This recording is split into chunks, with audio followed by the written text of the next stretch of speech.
for me to speak. It's a topic close to my heart, and unfortunately personal experience. So I've been asked to share some personal thoughts on the topic, particularly in terms of men and mental health, and why it's so important, what led me to become a trustee of Jami, and a bit about Jami itself and what it's been up to, particularly over these last 12 months. I think Havdalah, there's never a good time to be speaking about mental health.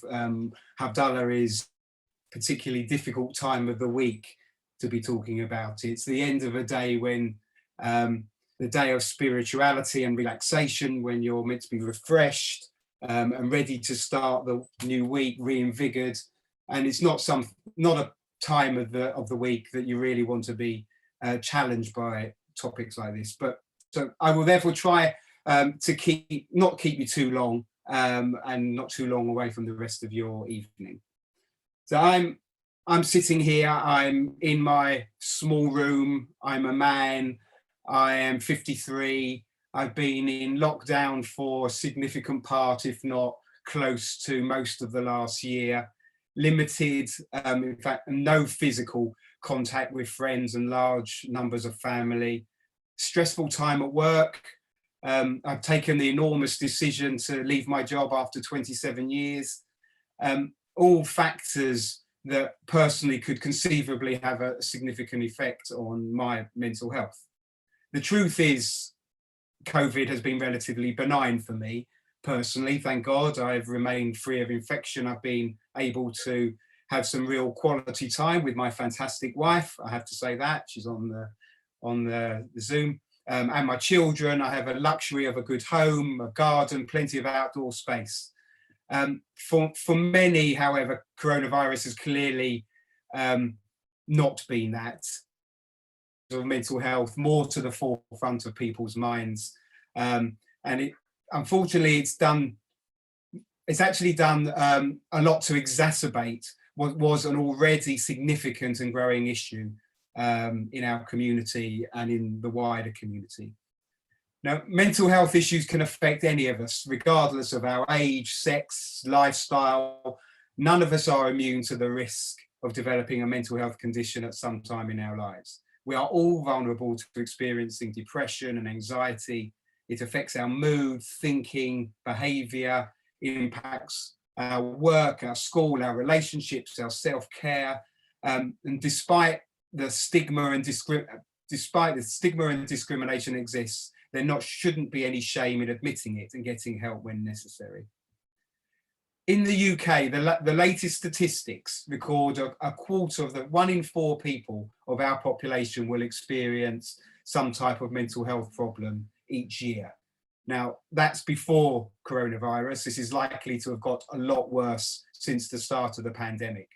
In England alone, 1 in 6 people report a common mental health issue each week. With your permission, I'm just going to run a few statistics. I'm going to focus, as I said, on male mental health, but there will be stats for all parts of society. It's by way of example, things that really highlight the problem. So 3 times as many men as women die by suicide, with men aged between 40 and their early 50s having the highest suicide rates in the UK. Men are less likely to access physiological therapies than women. Only 36% of NHS talking therapies are for men. 3/4 of adults who go missing are men. 87% of rough sleepers are men. Men are nearly 3 times as likely as women to become dependent on alcohol, 3 times as likely to report frequent drug use. And men are more likely to be compulsorily detained or sectioned for treatment than men. Now, as I said, there will be other statistics that will relate to women and children and others, but just as an example, in truth, the number of mental health conditions is likely to be far higher than those statistics suggest.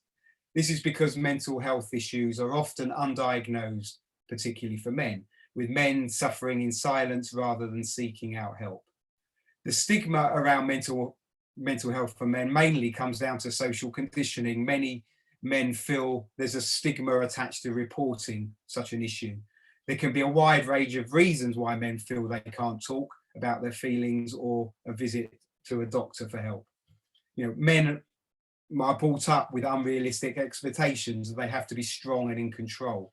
When things go wrong in life, as they often do, negative feelings can spiral out of control, and they have no way of coping with these new feelings. And we rarely talk about our feelings in the same way as women do.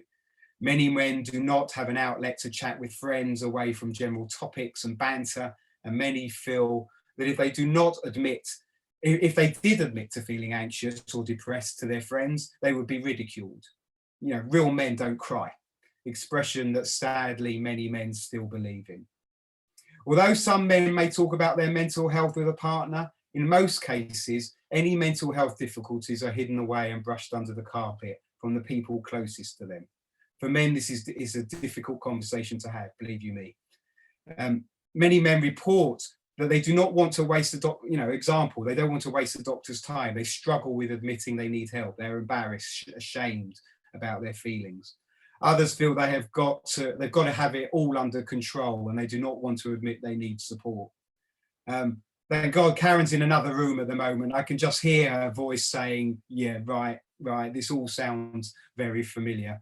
And unfortunately, she's probably right. I can see a lot of this in myself, and why I increasingly see the need to highlight and support where I can, the need to get more involved in organisations like Jami.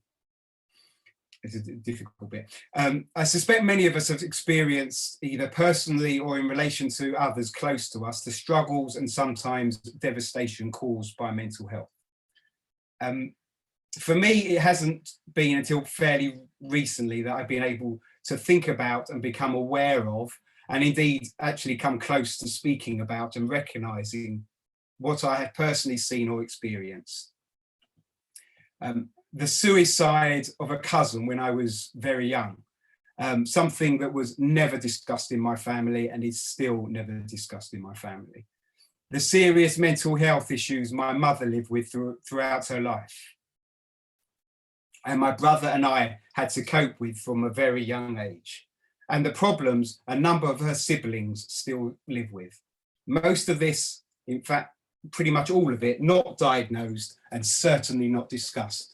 Indeed, actively hidden, not treated as a physical illness would have been. There's no medicines, there's no operations, no physiotherapy. They just have to live with it. So to Jami, the specialist provider of mental health services to the Jewish community in the UK, founded over 30 years ago, and a charity I'm very proud to be a trustee of. Jami's vision, a Jewish community which accepts, acknowledges and understands mental illness, a community that is resilient and has the capacity and capability to be healthy. It seeks to support everyone affected, people with diagnoses, friends, relatives, employers. Now, in normal times, and I know these times are far from normal, so some of these statistics are out of date, but Jami supports about 1,300 people at any one time and reaches far more through its education programme. Annually, it delivers approximately 27,000 separate contacts with people requiring support, employs 54 mental health professionals, operates in normal times, as I said, 4 community hubs and 2 enterprise hubs. And something it's most proud of, its innovative peer-led services, where peer support workers use their own lived experience of mental ill health to reinforce the message of recovery, offering hope and social inclusion. It provides bespoke support delivered through community hubs, mental health on the high street through Headroom Cafe in Golders Green. If you haven't been, go. Good coffee, good food. It runs, when you can, sorry, but probably not now. It runs social enterprises through its eBay shop, warehouse and upcycling pop-up. And it provides awareness and education to the community through schools and other community organisations. Now, this last year, it won't surprise you to hear that Jami has seen more and more people struggling. I think it's fair to say that the last 10 to 11 months has been the most challenging in Jami's history. Rabbi, you talked about the Jami growing from when you first were involved. No one wants Jami to grow. It's a bad thing that Jami grows. Unfortunately, this year it has had to grow. Lockdown has removed the support networks that many look to and rely on. Uncertainty, social restrictions, isolation have led to increased feelings of anxiety and stress in our community. Young people and carers have been particularly affected. Jami, we have had over 170% increase in referrals from those groupings, young people and carers. 50% of students say their mental health has suffered. Resilience has been eroded. A public health crisis has led to a mental health crisis, potentially lasting much longer. Now, Jami's response, needless to say, we've had to close our hubs and our cafe. The immediate priority was towards our most vulnerable users. Demand for services, as I say, increased with existing service users needing more support. We've had a 110% overall across the board increase in referrals, with a vast majority of these being new referrals from new people who have never accessed our support before. However, like many great charities, we adapted and transformed our services and have successfully pivoted to our online world. We've still provided some doorstep support and food deliveries where possible and appropriate, but we've moved a lot to online service delivery, such as one-to-one recovery support and group programs. We've delivered virtual carer and family support. We've increased the number of professional staff. And again, something that we're very proud of is the partnership that we have commenced with two organisations. They're called Shout and Quell. And this is particularly to deliver 24/7 counselling service. And in case of something called COOTH, particularly targeted at students. Just to put the issue for Jami in a financial context, our annual costs have increased over these last 10, 11 months by about £600,000. That's on a pre-COVID budget of around £3 million. I'll leave you to do the numbers, but that's a significant increase in our costs. Okay, so why Mental Health Shabbats? Why did we have it last week? Why are you listening to me now? Is to raise awareness and promote conversations around mental health, a vital step to ensure people who need it get the support, to give them the support and encouragement to reach out, to connect with others and to talk, most important, to talk, to empower communities and organisations to look after the mental health of their own members, to challenge stigma and to inform, to know where to get help and support. So with that, thank you for your time. I'll leave you. I've just got two final messages. Thursday, a week ago, Jami held its annual fundraising event, Utopia. If you do have time, please go to Jami's website and watch the event. Hopefully you'll find it interesting and thought-provoking. You'll find on the website all relevant contact details, emails, phone numbers, details of how to access the 24/7 crisis text service, the Jami Quell adult online counselling service and student COOTH service. Finally, most importantly, talking to someone and or encouraging those who you may think may require support, get them to talk. It's so very important. That can be to a friend, a relative, someone else that you can trust. I hope, Rabbi, I can speak for you to say you would be more than happy to have a chat with anyone who would want that chat. And there is Jami. It's professional, sensitive, and dedicated to our community, a team we should be rightly proud of. Thank you.